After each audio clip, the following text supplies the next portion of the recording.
Today, integrity and Facebook turned special guest Jim into a millionaire.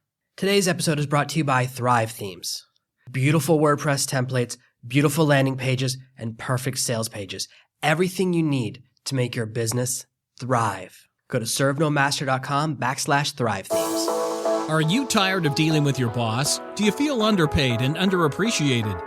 If you want to make it online, fire your boss and start living your retirement dreams now, then you've come to the right place. Welcome to Serve No Master Podcast, where you'll learn how to open new revenue streams and make money while you sleep. Presented live from a tropical island in the South Pacific by best-selling author Jonathan Green. Now, here's your host. I'd love to hear basically how you got started. You went from lawyer to kind of working for yourself. How did you make that jump? While I was working for a lawyer, especially I was working in a UK law firm, one of the big ones down there. So they basically monopolized my time from about 8 a.m. to 8 p.m. But past 8 p.m., I had time till about 2 a.m. because I lived pretty close to the office. And so I had probably 4 or 5 hours, 5 hours in a good day, 4 hours in a bad day, to just hustle and do work. And during that time, I created a company by the name of Altitude Shoes, and it was just basically trying to sell products online. And, it wasn't meant to be I thought it would create a passive income. It was just a way to kind of get involved with something else that would generate revenue outside the company. I really hustled, all that stuff that Gary Vaynerchuk, who shows up on my feed, constantly says about hustling after work. That's kind of what I did. While people were out partying, I basically spent that time just trying to figure this website stuff out. And I eventually did. And lo and behold, it kind of worked out. Made probably about $500, $800 a month for a few months. And high months it'd make a few $1,000. But from that point, I basically pivoted to a different company, because this is the thing, like a lot of the time, it's not just the iteration of a company, it's the iteration of yourself. So what did I have to do then? I realized from that company that the key was in actually selling product online. And so I decided to I had to figure out how to sell product online. That's when I went to SEO. I started an SEO company based on that, because as I started to do SEO for my site, my shoe site, other people who were friends, whatever, contacts, they would come to me and ask me for SEO help. So I ended up creating a company around that. And then I had this SEO company, and I partnered with a few guys, made a lot of mistakes in that company as well. And then past that company, that's when I started to see the potential of paid traffic and media buying, right? And that's when I actually discovered through another friend of mine who was sort of tangential to that space, that paid traffic acquisition was the most scalable type of acquisition. And that's when I went into what is otherwise known as affiliate marketing. The initial escape of the 9 to 5 really was right after between the transition of the shoe company and the SEO company. So it's within that transition that I actually escaped the law firm, when I was like, okay, I'm making some reasonably good money on this, nothing exciting. I left the law firm, took a massive pay cut, moved out from my place, went into a crappier apartment, and then just started to really focus on trying to make money and trying to work really hard to build something outside of it. Did a lot of cold calls, and that's where the actual SEO company started to rise quite quickly. And yeah, that was and then, in every one of these phases is also the transition. So, the law firm helped me to build the shoe company. The shoe company's revenues helped me to build the SEO company. In fact, the SEO company was derivative from it. And then the eventual paid acquisition was funded almost by the SEO company, because once I sold my shares to my partners, it kind of bought me just like a year. And all I needed was like 6 to 12 months, but it bought me a year of just being able to spend my time figuring out paid traffic acquisition. And I basically did nothing else during that time except focus on that and not make money. In the beginning, it was very difficult to make money. So luckily I had the runway of a year and more time, because that was kind of supporting me. Okay, so you had enough money saved up for a year from selling off your shares in the SEO company, and that gave you like the breathing room to work all day, every day, and not have to have a day job while you were trying to learn paid traffic? Right. But even before then, during the shoe company, I was making some from the shoe company. I also I did a bunch of things like shoe company. I had a few online products. There were a few things that I was doing, even just like random other hustles that I was doing just to make money while I was in the law firm in order to come out of it and be able to survive to build the SEO company. So it was actually the shoe company plus like some info products that I created. Like it just kind of just bought me that time to really focus, if you look at my life back then, like at the point of the actual shoe company, you could say that like I had achieved some form of autonomy, because I was already doing reasonably well, but I wanted to take things to the next level. Like I didn't want to be within like the 50 to 100,000 a year mark. I wanted to be in the millions in a year mark. And eventually when I hit that, the way that actually all kind of fell into place was because I basically hit this, this level of being able to be autonomous, but not really living, in inverted commas, baller lifestyle, but then it just freed the time up. And I used that time. I didn't use that time to travel. I didn't use that time to like party. I used that time to basically focus, to put into the next thing. And that's why I feel like, that's why I was able to take things to the next level. So in direct response to your question, it was just the side hustles and the shoe company, and like the info products and just everything I was doing to get me out of the habit of relying on my income from the law firm. And then past that point, building on that strength to continually grow from strength to strength, basically. Okay.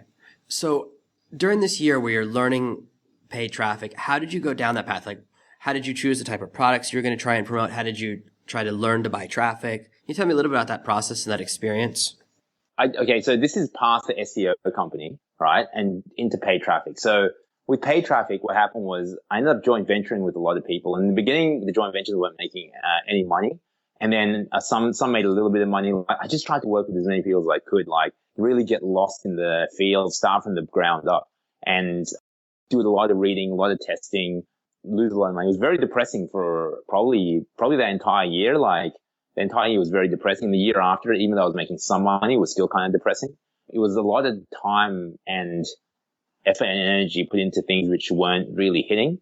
And one day a buddy of mine comes along and he says, but the accumulation of everything I was learning from these joint ventures and the continual knocks that I received downwards were little to my knowledge, shaping me for, the eventual successes, because eventually what happened was a friend of mine was like, hey, you've helped me out a lot.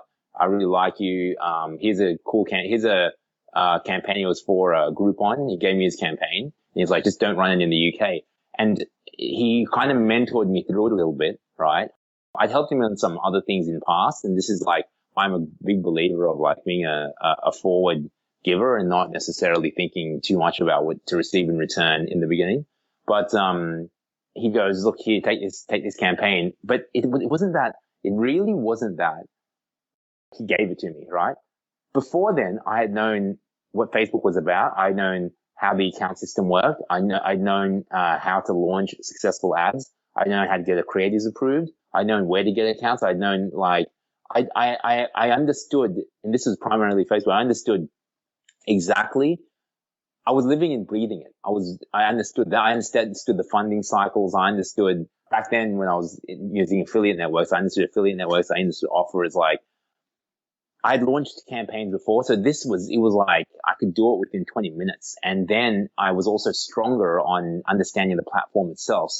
And I was actually more creative because I'd been put through a lot, so when he gave me this, I basically expanded it into, multiple thousands of dollars a day in net, because of the talent that I had with, or the ability that I had with both platform and creative and like ad type and stuff like that on the Facebook platform. So yes, of course, it was kind of lucky that I'd helped him and that he was helping me back. And trust me, I helped numerous people. Like for one of him, there were 20 that I'd helped, right?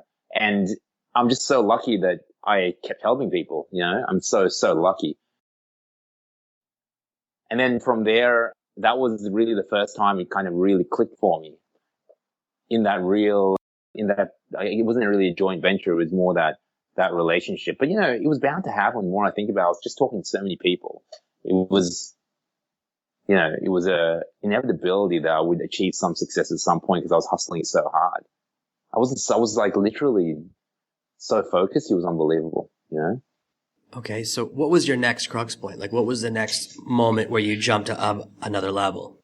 Okay. So the next moment was after that point, I started to get some attention in the industry, right? Like, because they were like, oh, so this guy's not just a hack. Like he's, because at that point, before that point, like, I try and spend money, wouldn't make it money. And people were trying to help me. And I just, not that I didn't get it. I just I didn't have and he gave me working with this guy, seeing what a real campaign looked like, seeing one that actually made money and having him as not a mentor. He didn't really mentor me. He's just like, if I had a mentor, that would have been even more fantastic, right? He cut my learning time down by, I don't know, a lot. But, a mentor has to feel ingratiated towards you, or he has to feel like he wants to help you, and they're very difficult to find mentors. So especially good ones, like a lot of people will mentor you and they're actually not so good themselves, and that's actually a big problem because it will limit your success. But sometimes that's all you have to cling on to, and you kind of got to cling on to it.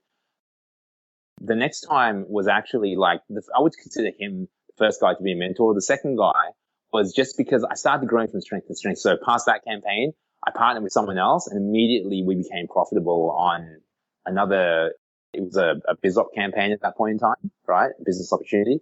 And then past that point, it was just because I started to introduce myself to more people, know more people, have a higher quality of person that I was surrounded with.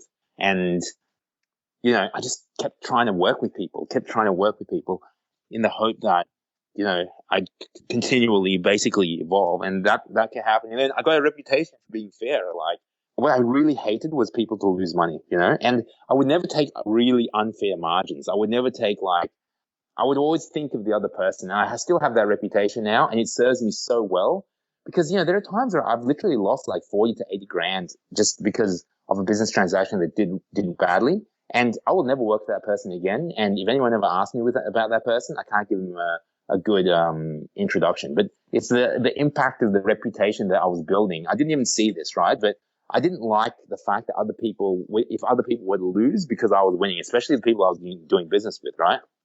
So instead, I tried to create situations where, as much as possible, there was a fairness of the transaction. And they felt they were getting a good deal, and I felt that I was getting a good deal as well, right? And if they ever lost, there's sometimes I would just take losses because I didn't want my reputation to be damaged. And all this actually led to us. And, in the book Give and Take, the author says that it's really the givers. It's in terms of who succeeds the most, it's the givers at the very bottom, the takers at the top, and at the very, very top, there are the givers, right? This is the way of the world, he says. This is like in his studies, and he's a Stanford professor or something like that, right? And I feel like I was not at the very bottom, but I definitely wasn't hitting it super hard. But one day, someone comes to me and he goes, oh, hey, I've got someone I want to introduce you to. Do you mind helping him out? He's got issues with accounts and he doesn't know how to fix them. He's amazing, really good. And you're the only one I trust to actually work with him, because whenever I send someone to you, they come out feeling like there's a good deal, or you help them, or, something. I was like, oh, dude, no problem, send him over. I didn't think anything of it. I was like, okay, whatever. I get, occasionally you may meet other affiliates and, you just have conversations, but, and this kid, he was 19 at the time. He goes to me, oh, there's this new ad format I'm looking at, but I don't have any accounts. Do you mind if I launch on yours? And I was like, well, I'm kind of busy with mine. I go, I guess, if you really want, we can have a joint venture, And he goes, yeah. He's like, I'm not sure. He's like, but, I've never heard someone speak, because truly when someone joint ventures with you, you can really steal a lot of their campaigns, a lot of their stuff, So, so I was like, look, I go, all I can do is give you my word that I won't steal it, that we'll run it together. That's why he's recommending you to me. But, I can give you some tips on, how Facebook accounts work and that sort of thing. But, I have my allocation. I don't have more, and they're being used. And he goes, look, let's just do it with one. And this kid basically had discovered a glitch it wasn't a glitch. It was just like the first time a specific ad format had come out. He was just like able to generate thousands of % in ROI, like immediately, that singular joint venture changed the way, because it basically converted me. Like, then I started to get people's real attention because we were doing so much volume.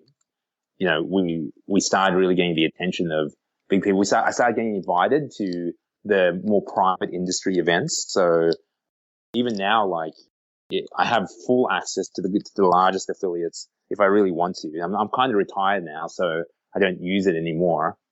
I made it very, very clear to everyone that they were not to impinge upon, not to steal his glory, not to steal his campaigns, not to steal anything, and just to, but that was fine. Like, he wasn't running in Germany, for example. So, we were just like, okay, well, I guess we'll run Germany. And so that was kind of a big leap. And then after that, it's like you hit a level that you're actually very comfortable. It's not comfortable.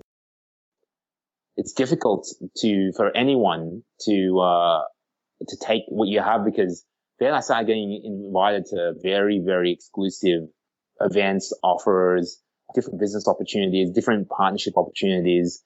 And from that point, it was so easy for me to create value, even just by way of my relationships with people. Like, I could introduce some X to Y and create a lot of value. And sometimes I would get something from it, and sometimes I wouldn't. But the point being, I was all of a sudden someone who, because of the contacts I made from these, because I was considered to be one of the best after those times, or really like a serious player, that they started introducing me to other serious players, and more people started to pay attention. And then it's a very small number of people who are at the top who sort of share the power, and they're all doing like incredible numbers, millions a year, but they don't talk to many people. Like, I don't do many interviews like this because I just don't want people having a clue how I did it, what I did. Like, it's not really, why would I do it, right? Because it doesn't make any sense for me. Like, it's not that I don't want other people to know, but I'm really focused in pursuing, I don't want everyone coming to me, newbies or whatever else, and asking me how I did stuff, because for me, that's kind of low rent, as opposed to creating really massive business deals and opportunities, which I am still doing now, that can create huge amounts of value, between the power players as opposed to the smaller ones. That's kind of why, because I have a very strong reputation with the right people. And I think that's what's important. I have no desire to have a reputation amongst the masses, let's say, Sure. So really, it basically was a combination of your really hard work, like putting your head down and focusing for a year or two to really learn Facebook ads, combined with basically your networking skills, like the part of opportunity. Yeah. And networking skills, like, exactly. And networking skills has to do with adding value, amazing experiences for the person, providing good emotions. And the last one is making sure that when people are around you, when they contact you, they win or they feel like they won. That's so important. That last one, you can manipulate all you want on social relationships. If people don't win when they're around you, and I say win, I don't mean necessarily financially. It may be that they feel good. It may be that they feel good. They have a good time. There's amazing experiences. They might, whatever the thing is that you can create the most value. That's networking. Networking, in my opinion, is the ability to touch someone and make their life better. You have the intention, but do you actually do it? Like, and most people will say yes, but I have created millions of dollars for other people. I've introduced people to their future wives. Like, I've done things which have tremendously added value. Not one where it's like, oh, I try and make people around me better off, because everyone tries to do that, right? But the actual attainment of value when they're around you, of tangible, actual value, like, that is high level networking, in my opinion. Now I can do it very easily. If someone needs X and Y, then I can easily say, this person can also provide X and Y. Here, I'll connect the two, and that is massive value in itself. Does that make sense? Yeah. So much of my success came from our relationship. You taught me a lot about networking, forming relationships, and all of the stuff that kind of we were doing in London a long time ago really is how I built my business in America. So, I'm a believer. That's why I'm so excited to have a little time with you, because it's kind of like most people are used to hearing it from me, but now they're getting the same information like from the source, from where I learned it. Well, I'm glad. Thanks, man. That's a nice compliment. If you remember, like, I remember so vividly when I showed up at that one meeting and you were like, how did you even get here? And it was like, that was my beginning networking skills, because two different guys invited me, and that was the beginning of our relationship, where we became buddies. It's true. And so many people, I think, struggle with understanding the value of giving value. I try to do the same thing where I give people like a good experience and give people a good feeling and try to do the same type of connecting things. And it's so valuable because you never know where, like, we just got back in touch. We haven't talked in a few years just because someone else asked someone for a favor. Daniel asked Jesse, then Jesse put Daniel in touch with me. And then now you and me are talking. And, it's like these little things, putting out these strong relationships. Exactly. They pay off so slowly sometimes. Like sometimes you just do someone a favor and 6 years later they pop up. That's exactly what happened with the first. Remember I told you the first break? That's exactly what happened. Like I had not heard this guy for literally 3 years or something like that. And he hits me up and he's like, he was just like, I got this thing and I want you to see it because it's life changing and you changed my life. And it was just such a weird moment. You know what I mean? So huge. I couldn't agree with you more. Put it that way. Really, the most important things people can do starting out would be to really focus on their networking, putting value into the world. Like a lot of people think that, I have no value to offer. And I always say that start off by just giving people a good time, make people feel good, give people a good experience is enough. Most people, like I go to a lot of events, and I know people that like make crazy amounts of money. Like some of the people I've worked with are doing big money, $10 million, $20 million a project. And everyone walks up to them, pitching them ideas all the time. But then the one person who walks up and is just friendly and says, hey, your products were amazing and you're such a great guy, I really appreciate it. That's the person he wants to talk to. Yeah, but see, I feel like you don't even have to go to that level. Like the disadvantage of being that person, honestly, I wouldn't even approach people at that level in the beginning, right? I would approach them only by way of, hey, how you doing? Just not even trying to get anything, just like being on their radar here, because you have nothing to offer them and you have nothing to like, but you can develop it, right? What is the number one thing you can offer to someone? It's your ability to execute and the things that you have learned, like the fact that I execute very well. If I go into any industry and execute well, it's still value to someone, right? So this is what I mean. It's like, instead of going up to those people, go to people who are maybe a level or two above you and say, hey, is there anything I can do? Like, I can execute this for you. I can execute, take a percentage, take whatever, let me execute for you. And of course they're going to say yes. It's the way that my team works even. Like, it's the way I brought people into my company. Just by way of them saying to me, look, I can execute. Let me do some stuff for you. I'm like, okay, look, I have opportunities. Fine. Go ahead and execute. Because otherwise there would be nothing in the table. And that's big. And eventually your value, if you like, goes on to become your network and other things like the fact that people trust you. That in itself is a huge, that trust factor is massive. Like, now if I tell someone, because I just won't be introduced people who I can't trust with the job. But if I tell someone that X and Y are going to do well together, and X and I tell that to X and tell that to Y, then they'll work together based on the trust that they have with me, because they know that when I put them together like that, then they should take it seriously, because there's A, opportunity, and B, their reputation, not just with the other person, but with me, is on the line as well. And so this is a different level though.